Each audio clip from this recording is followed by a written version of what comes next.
Thank you. First of all, I just want to say thank you for the privilege of your attention. And then I just wanted to ask you, do you need anything? Are you sure? Let's just check. I want you to take one hand and put it on your heart, another hand on your belly, and close your eyes. And I want you to notice body sensations first. It might be buzzing or hot. Your butt might hurt from sitting too long. You might need a drink of water. And then maybe you notice an emotion that goes along with some of those sensations. And inside, I like to just say, hey, sweetheart, I love you. That need I can meet right now, that one I can't. And open your eyes. My name's Traci Ruble. For 17 years, I've been a psychotherapist in arguably the tech hub of the world, the San Francisco Silicon Valley. And before I was a therapist, I worked at tech startups. I was in the San Francisco Silicon Valley before there was Google, Facebook, or smartphones, so I've gotten to watch a lot of change going on in the Silicon Valley. And I got turned on by Dr. Anna Katerina Schaffner's work, because what I was witnessing, not only was I witnessing out on the streets, but I was witnessing it in my therapy room. And she studies the change in people and the way we define ourselves over time and the self-help movement. And she said, there are different metaphors that we use to define ourselves. And during this time of tech innovation, we're actually changing how we describe ourselves. We're changing the words that we use to talk about who we are. And these are the 3 words that are the most in vogue. And it's changing again. There's another wave of change. But right now, we define ourselves as a self that is a machine, a self that is an entrepreneurial entity. If you've ever heard of personal branding, you're a brand, you're an Instagram account, not a person. Or the self as the lonely warrior in enemy territory. I think of activists. I'm from San Francisco. There's lots of activism there. And for me, I actually not only was seeing this out on the streets, I was seeing this in my therapy office over time. I started to have entrepreneurs come into my office, and there were either 2 things that were going on. The first is they wanted to biohack their way into being excellent and use therapy to be more excellent. Or the other was that therapy was the only place that they could actually be real.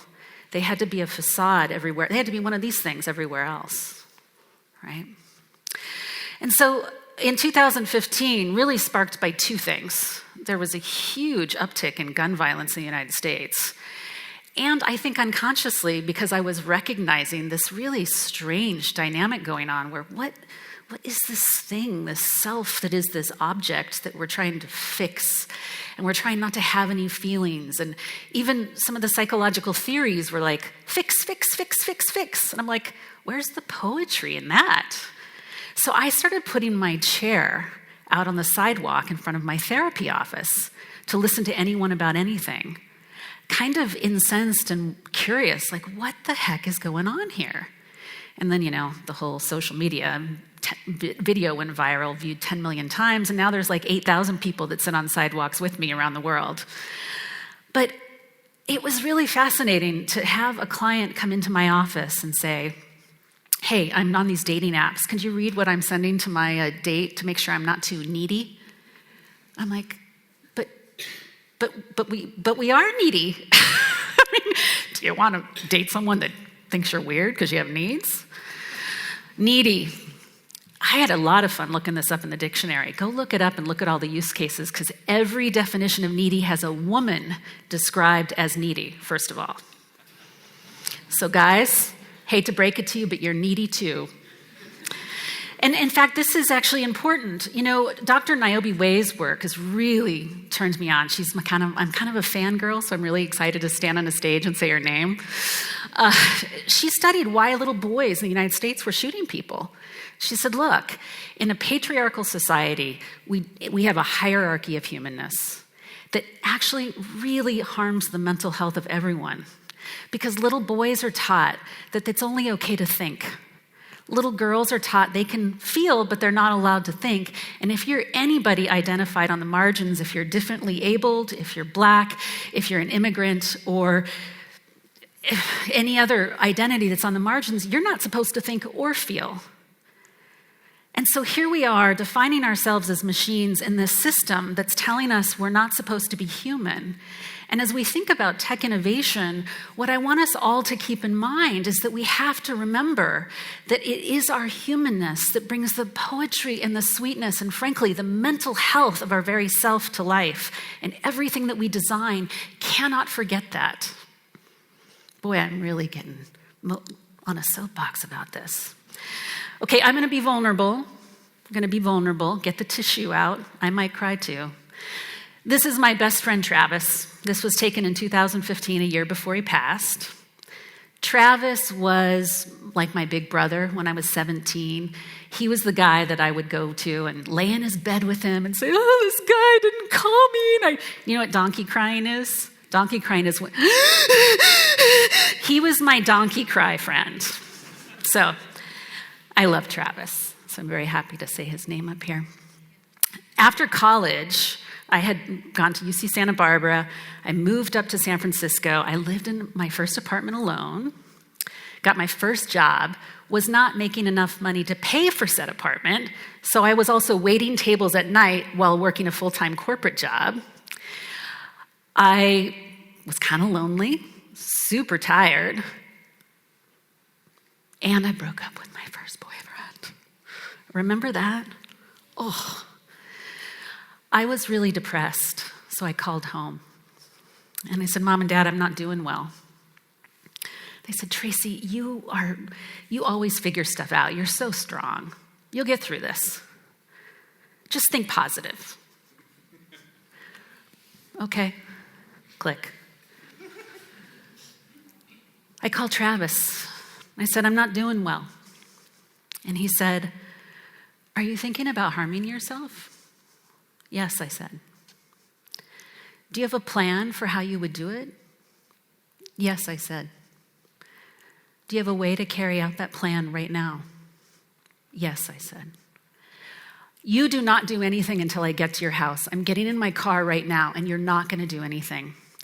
And he actually got my ass into therapy at 23 years old, and there I had to learn a lot of stuff. Stuff that I didn't learn from my family, who were all self-employed, run their own family business. We were all super scrappy, super strong. Emotions and the touchy-feely thing, not so much. Body, inappropriate humor, yes. I still like that part of my family.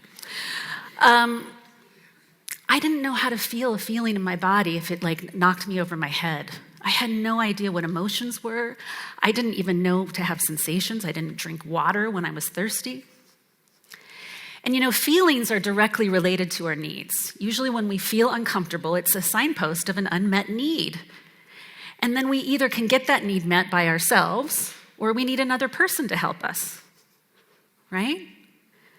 But in this machine-driven era, I more and more see people say, go to that app. The app will tell you something that'll meet your need, right? And I secretly hope that I can inspire you all today to actually be the kind of person motivated to grow the skills, to listen to needs, your own and other people's, to get it in the right balance, because sometimes we can't meet someone's needs, and we have to say no to them, and to have the capacity to tolerate that emotion too. Man, your need is totally valid. I'm not going to call you needy. However, I can't meet your need right now. Different paradigm. Oh, don't you just love this quote? Dr. Louis Cozolino is a professor at Pepperdine, and he studies biology, psychology, and the brain. And he said, you know what? This idea of being strong, actually the research shows that the people that have the most support and are the most nurtured succeed the most in life. And I want you to really remember this, right?